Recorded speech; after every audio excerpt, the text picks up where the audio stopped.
Topic is representation of Q using array. A one-dimensional array Q of 1 to n can be used to represent a Q. Figure shows array representation of Q. See the figure. Consider an example. We can represent Q by using linear array. There are two variables, that is front and rear. Front and rear variables point to the position from where insertions and deletions are performed in a queue. Initially, the value of front and queue is 0, which represents an empty queue. Array representation of a queue containing 5 elements along with the respective values of front and rear is shown in following figure. The figure shows the queue of characters forming the English word hello, since no deletion is performed in the queue till now. Therefore, the value of front remains 0. However, the value of a rear increases by 1 every time an insertion is performed in the queue.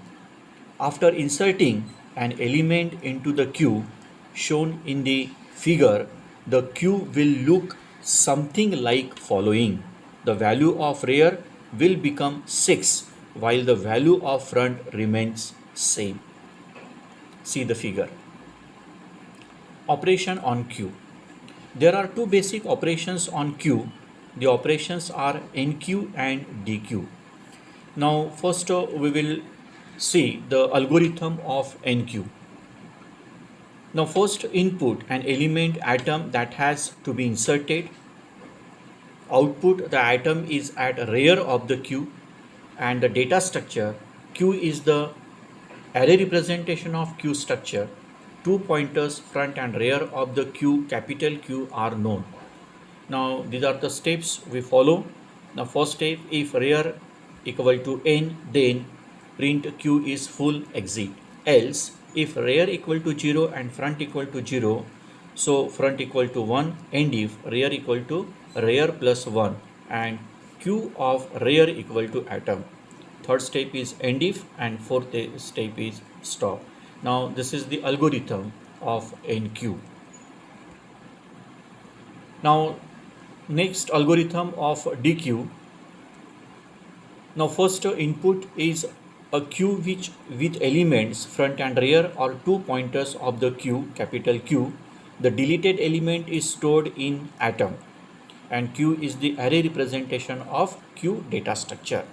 Step 1, if front equal to 0, then print Q is empty and exit.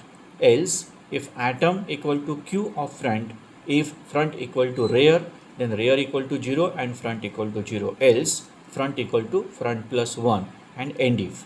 Third step is end if, and fourth step is a stop. Now this is the algorithm of DQ.